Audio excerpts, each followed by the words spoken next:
and welcome to another episode of Fearless TV. I'm Mel Thuris from fearlesssinger.com, and basically Fearless Singer is self-help for singers, and I sincerely hope that it helps everyone from the beginner singer, someone who is too scared to sing in front of their friends, family, or even themselves, to the seasoned professional who is really struggling to really step in their full power and be their authentic self on stage and in their profession. So today we're actually going to be talking about what shit stories are you telling yourself? Okay, question. Have you ever been navigating Netflix and you choose something and you give it a little bit of time and then you just realize then and there this is going to be really shit and I don't want to spend any more of my time consuming this pile of poo on Netflix. So you press stop on the remote control. Have you ever done that with your own thoughts? I have. I did that last night. I was actually feeling really run down. I was on the cusp of a flu, but luckily I dodged that bullet with some great vitamins. And I was comparing myself to other artists. And there was a choice. There was a definite crossroad. I could have gone down this spiral of negativity, or I could have got the remote control and just press stop. And I chose obviously to stop that because I didn't want to invest any more time telling myself a shit story. So there's a pretty good chance, because you're here watching this, that you've come across this idea that our thoughts and the words that we tell ourselves about ourselves and the world will become our reality. And there are two schools of thought with this concept. One that is actually quite spiritual, and it is described as the law of attraction. So like attracts like. Or a very scientific one, which is basically suggesting that our subconscious mind really does create our reality for us. So whatever we program into that subconscious mind becomes what we experience. So it is very important, therefore, to really feed ourselves with good stories and to just ask ourselves, what is the story that I'm telling myself right now, and relating it back to singing? What am I telling myself about my voice? What am I saying about my musicianship? What am I telling myself about my prospects in the music industry? Now, the good news is that as a human being, and honestly, there is no exception to this, you are extremely powerful.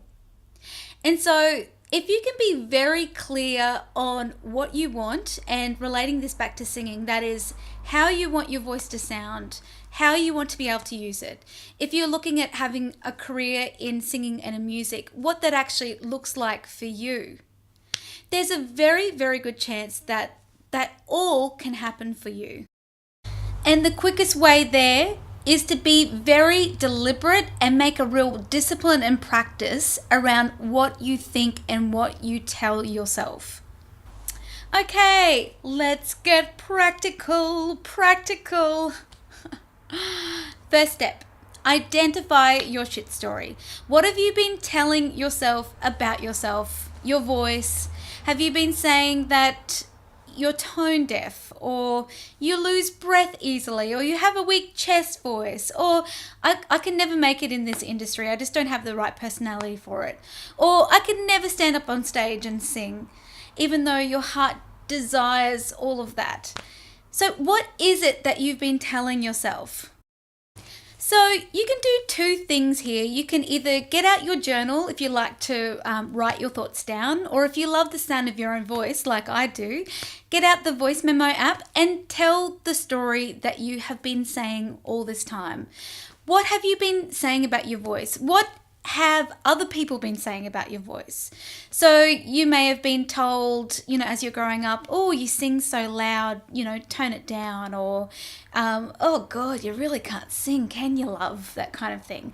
My poor mum and my auntie Jenny were dragged out by their ears from their school choir and told that they were drones and never to come back, which, is child abuse, the things that they got away with back in the 60s. So what is it? Identify it, get it out on paper or on your voice memo, Just get it out of your system. Okay, now you have that shit story out of your system. You're going to go right back to the beginning, hit record, wipe it all out with a whole new story.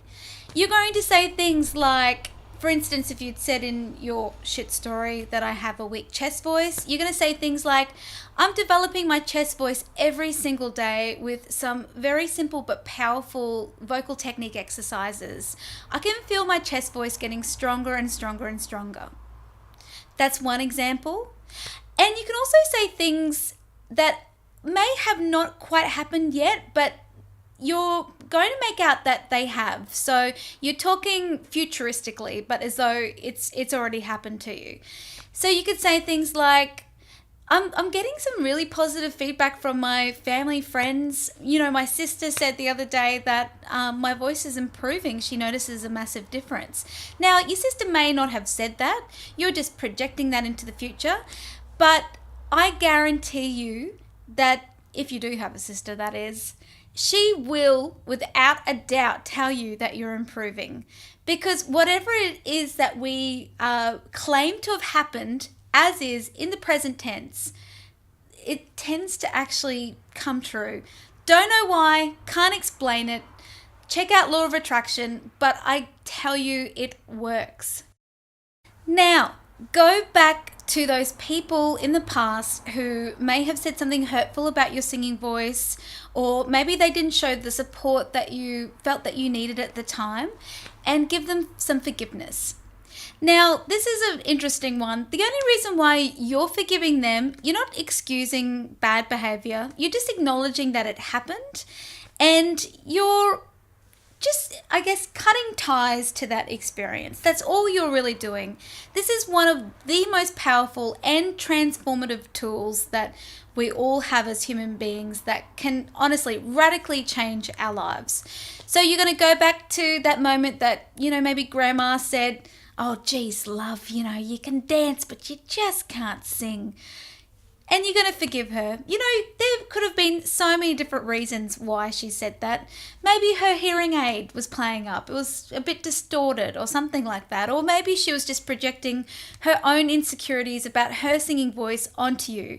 We may never know why people say shit things to us, and we don't really need to know. We just cut ties to that experience and we move on. Now, along with forgiving that person, also give yourself some love in that moment.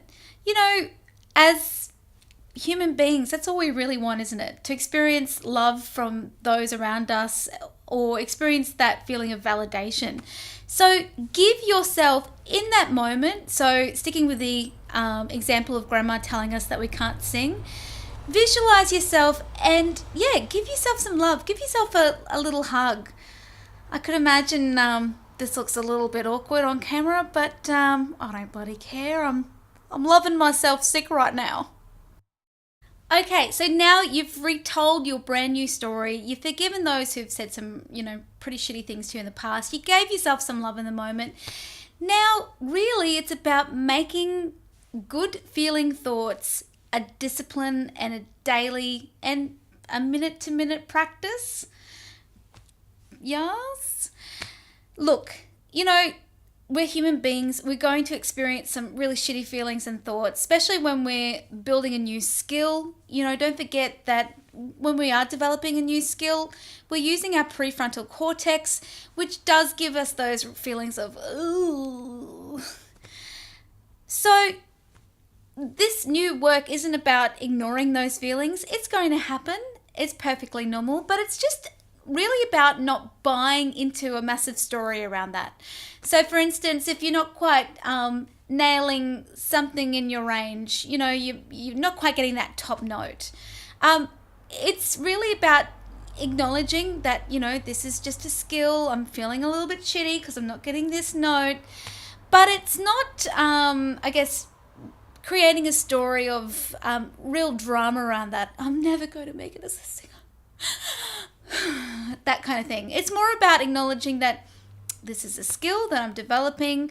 There are so many exercises to help me with this, and if I just commit to this every single day, this is going to get better. So you're going from this thought of, this feels a little bit shit, but, there are solutions around this, and I'm just going to focus on that. So it's always about reaching for that better feeling thought. I feel so tired. I feel really burnt out. Oh no, I've got brain cancer. I have actually thought that before. And just really then getting into this spiral of self-doubt and, oh no, I can't take care of myself. Oh no, something terrible is going to happen to me. Instead of doing that, it's saying, oh, I'm feeling really burnt out. I'm tired, but you know what? I've got these really great vitamins. I might try those. Or actually, I might try going to bed a bit earlier. I'll go to bed, at 9:30 instead of 10:30. So, do you see what I mean? See where I'm going with this? So what's really exciting is that if we can create this as our number one habit, the habit of always reaching for a better feeling thought in any given moment, we can dramatically change our lives. It's like we're creating new lenses that we see ourselves and we see the world in, which gives us enormous capacity and ability to create the things that we want in our lives. And just to give you a little example, I was feeling a bit run down a couple of nights ago. Work has just got a little bit of a hold on me at that time, and I was on the cusp of the flu, and I found myself on Instagram and I was comparing myself to other artists, and just feelings of, oh, I wish I was doing that, or oh, why didn't I think of that, or why aren't I doing that, came up. And so I maybe gave about 5 seconds to those thoughts. I acknowledged them. You can't just, I guess, not acknowledge them, sweep them under the carpet and go forth. But you have to say, oh, I am telling myself a shit story right now. And then I started changing those thoughts immediately. I was saying, good on them for doing that. God, what a clever person. Oh my God, good on her for thinking of doing that. Oh, that must be providing so much help to other people who come across her Instagram. And then I said, God, I'm proud of you for acknowledging that that's what you're doing. And now you're sending love to this person and you're sending love to yourself. I'm really proud of you for achieving this, doing this. And then I started feeling really lovely thoughts about my own work and what I've been doing. So I was doing two things. I was giving myself love and elevating myself at the same time I was elevating somebody else.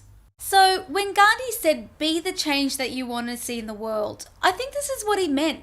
You have an enormous capacity to change in any given moment. And as a consequence of that, you're going to change the people's lives around you. So if you create this very deliberate, disciplined practice of always reaching for that better feeling thought, and that grows momentum, and then suddenly you start to see these huge improvements in your life.